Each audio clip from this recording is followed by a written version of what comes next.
what we did have a great special effects guy.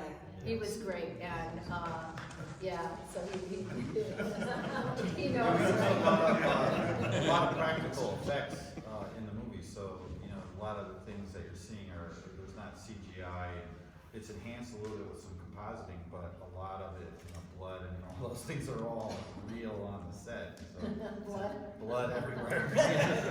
It's pretty bloody. One thing to speak on this whole group. And Ron, you should be up here too. Yes, Ron, get up here. One thing I want to speak on this whole group. Josh and I helped put this show on, and for the simple fact that Black Creek was a big part. I went down and helped film a little bit when I was down there, just some extra work and stuff like that. But family, this is the big thing I could say, family.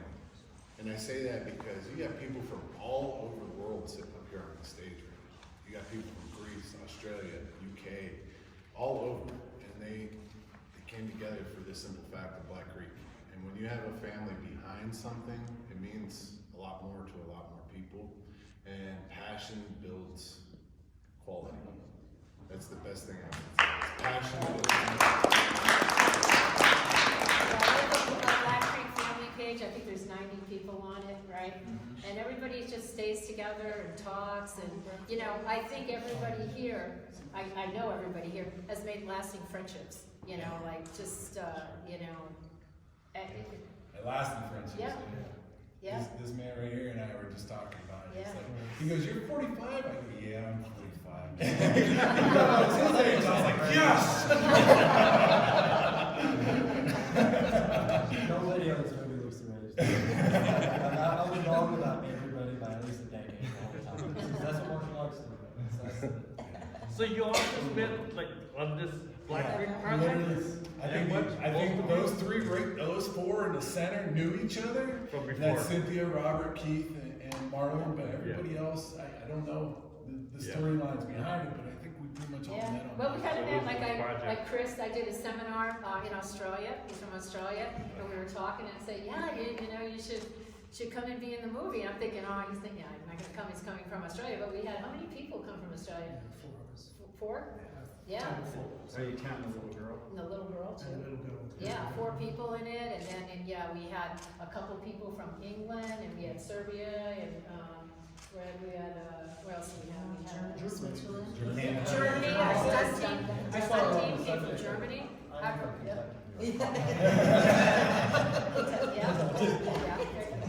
Yeah, and Mike Muller, he's done work on Stallone's movies, on John Wick, and he came as a favor, brought his stunt team. We brought a Swiss stunt team, so I had 8 people coming from Europe, and because I really, I didn't want this to look like every other movie, the same action, same choreography. I wanted it to be different, so we brought them all in from Europe, and I wanted Mike to fight me, and he didn't want to fight. He goes, no, I don't want to fight. He goes, let me just choreograph, right? And I was like, I wanted to fight him because I knew we would have had a really good fight together. And when we showed him the trailer, he's like, I should have fought it in a fight because I didn't know it was going to be this good. He goes, I'm fighting in the sequel, right? So he goes, that's the quote of the set. That was going to be this good.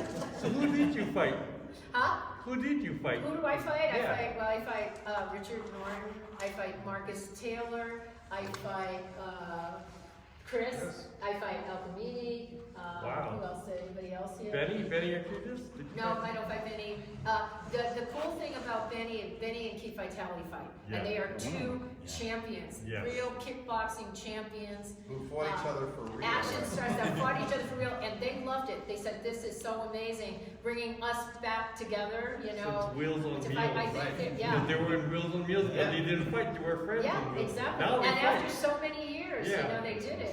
30 years. And it's funny because a lot of us aren't that young. I mean, we are in our mind, but some of the major players. Someone said to me, "Aren't you worried that someone's going to get hurt?" And I'm like, "No. I mean, everybody is in phenomenal shape. We could do just as good, And that's what I love, And I think once in a while, I'm really strong on Facebook, and I answer everybody, and I read everything, and I say, that's a bunch of old people on there. Like, wasn't that guy dead or something? And I'm like, you know what?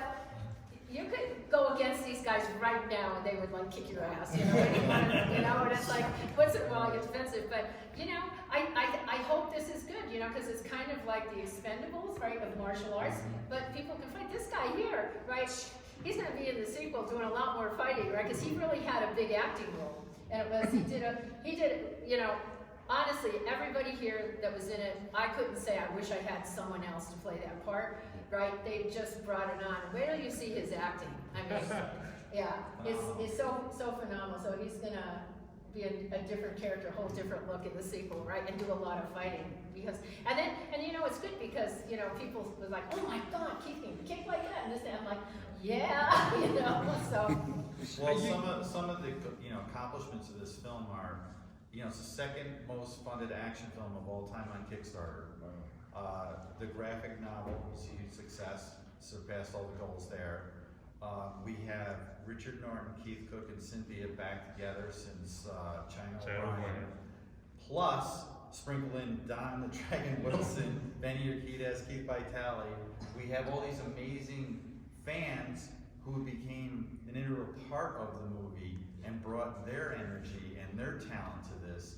We have all of these elements together and all these firsts, you know, just there. Plus, how many movies can you name where there's a female gunslinging lead? One. yeah. Maybe. We were Googling it, it's always the and guy. Selma Hayek come up. And we're like, Selma Hayek. That was quick in the day. That's it. Yeah, But still, But that who's really bigger can on fight. the poster? but they could Gene Hackman. really fight.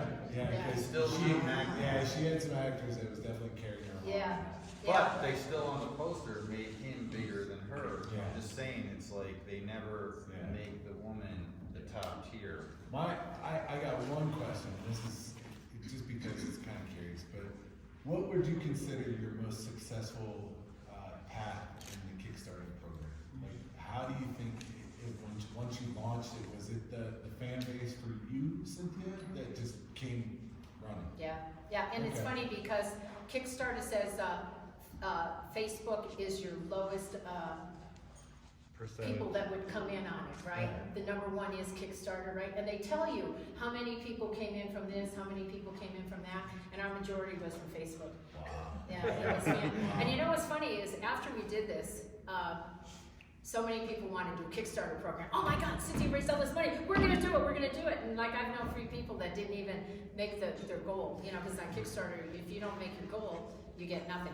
They don't give you anything. And you know, they canceled it early, and it's not easy. It's not easy. You know, and I'm not gonna name any names, but there's a famous martial art actor that did a Indiegogo campaign. And he only raised $32,000. He was asking for $1 million, and everybody kept coming up to me saying, "Oh, you're gonna do a Kickstarter program? Well, you know, so and so only raised 32. Why do you think you're gonna raise this much money?" So it starts scaring me, you know, going, "Oh yeah, you're right," you know. And I tell people, going, "Yeah," and they go, "But you're not that person. You're you." So you know, it's just like, In yeah, 6 we're days, going for it. Yeah, she blew the first goal out of the water and quadrupled it by the end of the campaign. yeah. So it, you know, it's. Do you guys have the ability to track where most of your funds? Yeah, it was Facebook. Yeah, Okay, but what this country? But this is what I wanna say, because I spent a lot of time, I was on set for 2.5 weeks, and when I wasn't on camera, I was talking to everybody, because I like people. Okay. And the real reason, it doesn't matter if it's Facebook or where, it's Cynthia. Yeah. That's what I Every thought. single person I spoke with was there because I wanted to do this for Cynthia. Yeah. And you are truly the sole reason that everybody has come together. There's so much good energy from you. Oh, thank you. And we went down.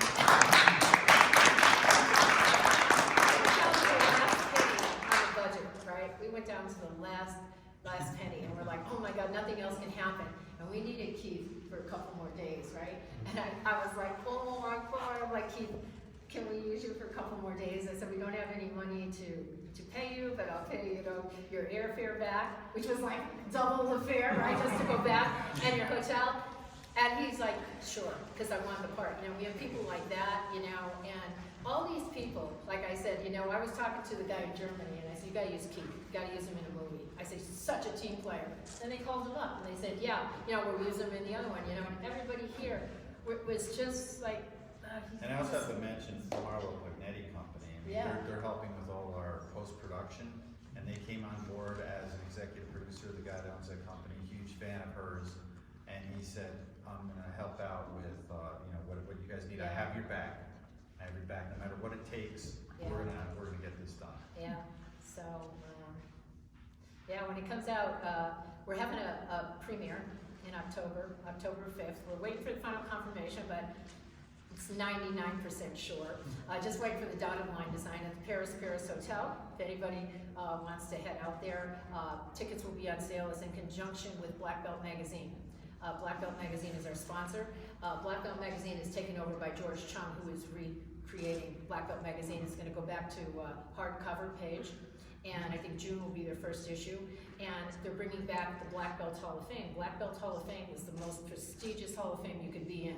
It's not like you pay money to get an award or anything. It's like you have to be picked by Black Belt Magazine. And back in the day, that was like, oh my God, Black Belt Magazine, you know, you got in the Hall of Fame. I mean, it was like incredible. So they're bringing that back. So on October 5th in the theater at Paris, it's a 1,200 seat theater. It's beautiful. It's like, it's ultimately amazing. They're gonna hold the Black Belt Hall of Fame Awards.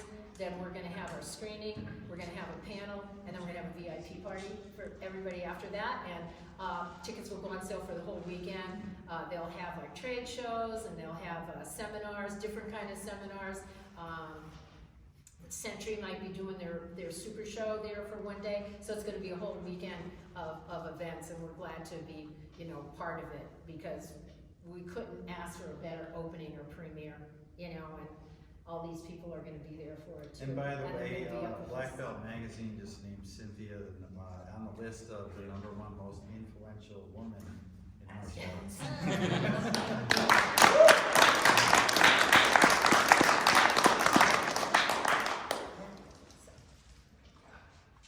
Any other questions? Yeah, Yeah. you did, when you mentioned the Expendables a while ago, that kind of made me think, did Sylvester Stallone ever invite you to be in the Expendables? Nope.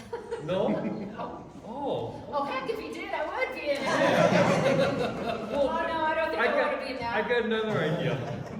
There's gonna be a sequel to this movie, Black We're Creek writing 2. it, yeah.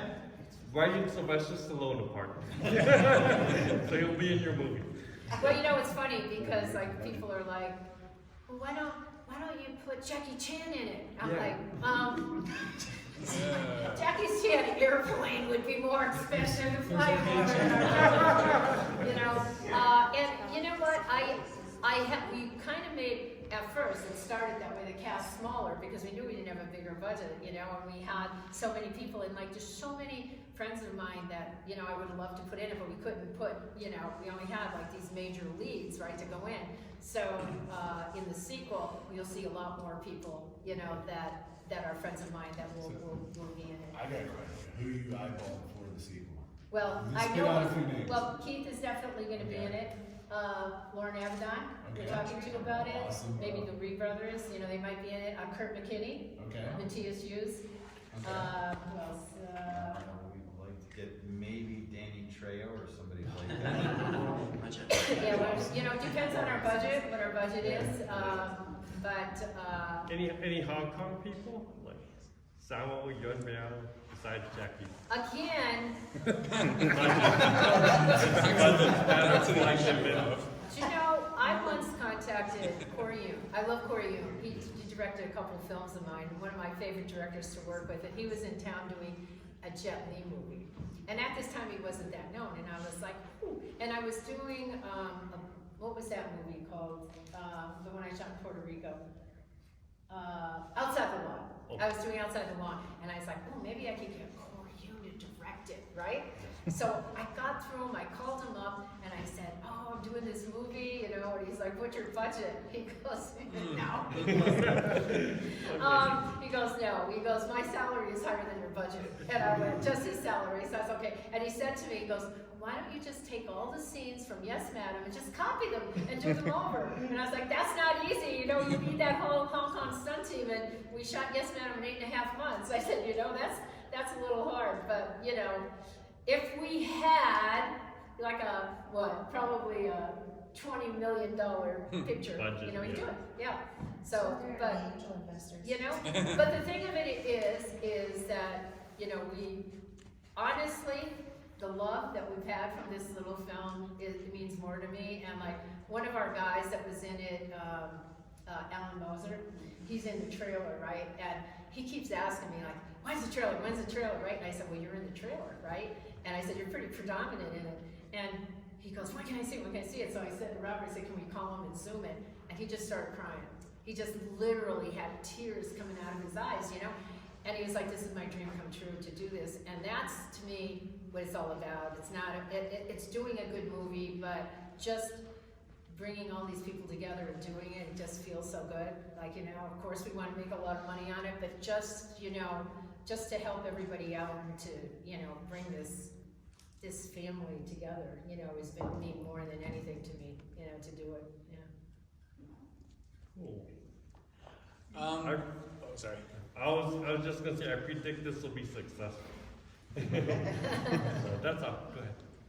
I was hoping you could talk about kind of the collaborative process for creating the fight scenes. I mean, you have all these amazing martial artists working on the film. They all have specialties, and you've also got like Moeller, you know, choreographing the action. So I'd really love to hear stories about building those and kind of like the back and forth. That's one thing about that. So Mike Moeller, he knows all these actors' styles. So a lot of his choreography was around that, and so he knew what would be the best kicks, and he, you know, your double tap, you know, and your spin hook or her scorpion kick and those things. So he incorporated a lot of the styles of that, and then speaking to them and working with them. So Yeah, so I told Mike, like, he knew everybody, and he was just excited to work with everybody in this group. He was a little nervous too, because he's like, oh gosh, is there gonna be all these egos and stuff, right? So we knew how they fought, how they liked to fight.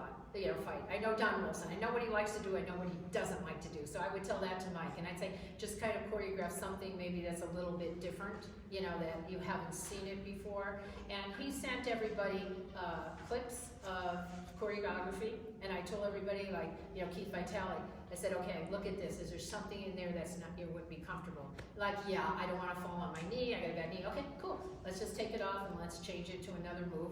And we just kind of worked it, you know, we didn't have rehearsal time, it was more people just looking at the footage, and I used Robert, like, okay, pretend you're this person, you can back me here. I got beat up a lot. Yeah. I was like, ow! And I'm like, oh, if your master did that, you wouldn't be going, ow.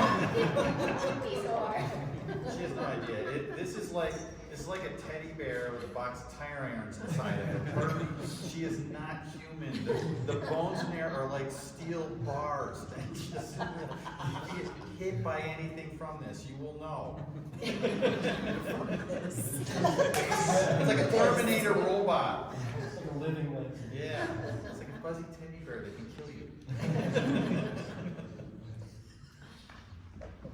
Yeah, but, yeah, so that's kind of how and then you know, when they were going through it, if something, I always feel like, you know, when you're doing choreography, if you don't feel it, you know, just tell the choreographer, let them change it, you know, make it to it work. But I think everybody was pretty happy with what they did. I don't think there's anybody that said, no, I don't want to do it, you know. And another important piece was the storyboards. So Marlon's storyboards, taking the vision, getting that comic book feel, that graphic novel feel, and the grittiness of that. And we actually used those and went down and, you know, we'd show it to the DP, the director of photography, and say, for this type of shot, we want this letterboxed, and they got those shots in the movie, and that's really made a huge difference. Yeah, and I know next one is like, I've always said this, I said, well, if I do my own movie, we are focusing on the fight scenes, you know? All the other stuff is important too. Yes, it is, but we're gonna make sure we have enough time. Sure enough, every fight scene we didn't have enough time. You know, we had to cut some of them short, whatever. So it's like, okay, now I know on the second film, each fight scene is gonna have 1 day. We're gonna have 20 days or more, whatever, depending on our budget. But, you know, for what we had, I mean, when you see this movie and you see, we have we're figuring it's gonna be about 150 minutes, so it's not really short. We've shot a lot of footage that it was done in a shorter time. It's crazy, you know? yeah, crazy. I think, No, not 150, it's, about 1 hour and 50 minutes. An hour and 50. 1 hour. I just hope that, like, for the next one, that Mike gets to direct some fights, you know, Yeah. and separate from the first, so you could be doing some of your drama scenes, and he can be doing the fights with the other guys at Yeah. the same time, where they're far enough away from each other where it doesn't disturb the other Yeah. one. Because, you know, like that last night, Oh, yeah, that wasn't, we had to wait for each other because we were so Yeah. close. yeah, You know, but, you know, there's stuff you can do to, you know, when you're on a limited budget, limited time, and if you get that second unit actually shooting stuff, and the first unit is shooting stuff at the same time. yeah. We That's- were literally shooting inside the barn and right outside the barn. Oh. So you couldn't shoot at the same time, because you'd hear this, so they'd have to, okay, hurry up, camera C, go, you know, and then you're like, okay, this, so it was like really, really rushed, you know, in that, but it was like close to our last day, and we were behind probably, what, I don't know, how many scenes were we behind? And we had to get them all done, and, you know. But we ended, with 1 Or hour else, spare you on the know, next day. if we had that hour, we had that hour, we could have used that somewhere else, but, you know, it was tough. It was a very, very tough shoot, you know, to get all that in and get what we did, you know, and, On toughness. Yeah. I'm from Denver, guys. I was down there on that scene, and it was freezing cold. It's a cold that I can't even explain. You walk out here, and I'm in my bare feet, my sandals on, like, woohoo, you know, and I'm down there in the desert. yeah, I'm from Pennsylvania. I'm down there in the desert. I'm like, this sucks. It was a cold experience. So on that, I hope part 2 we have a lot more day shoots. oh, we will. Yeah, we will. But you know what, when you see the night, you'll go, It looks really good. yeah, it does. The night looks really, really Well, just good. We need had more one haters, guy that's that was all. a fighter, and he had all this metal in his back, and because it was so cold, it just froze up. He couldn't Oh, move. We had to go in, and they had to work on, put heat on him and stuff Oh. like that. I mean, it was so cold. Our muscles like were really tight, and I ended up kicking Marcus Taylor in the groin twice when I was supposed to kick him a little higher. And the first time, yes, my leg didn't go up, right? And Marcus is on the ground, right? Going, oh, my stones! And I look at all these guys that are around the ring, and they're all laughing. And I don't know what it is, why, you know, it's funny, but it isn't, but. Please stop. I was looking at the monitors, and I think, what was that? I was there, I was right You there. were there, yes. And then you said, oh, is that? And I said, yeah, that's not good. Yeah. He stood there for a second before he fell over. Yeah. And then it happened again, because it was like so cold, right? And he was supposed to block, and he didn't, and I was just and the second time it happened, I'm like, oh my God. So if we have bloopers, we'll put some of that in, some of the bloopers in here. But I guess, you know, one of the blessings, there weren't really any major injuries, they're just minor, you know, Yeah. bumps, you know, some of the, you know, simple stuff. And we did have one incident where there's a pistol whipping, and they didn't move in the right spot, and actually took the pistol whip full on. That's in the movie, because you can shoot, you know, if you're seeing a punch, typically you'll see over the shoulder, it's starting, and then when it hits, we go to the other side, so the person's not actually get hit, but it looks like they are.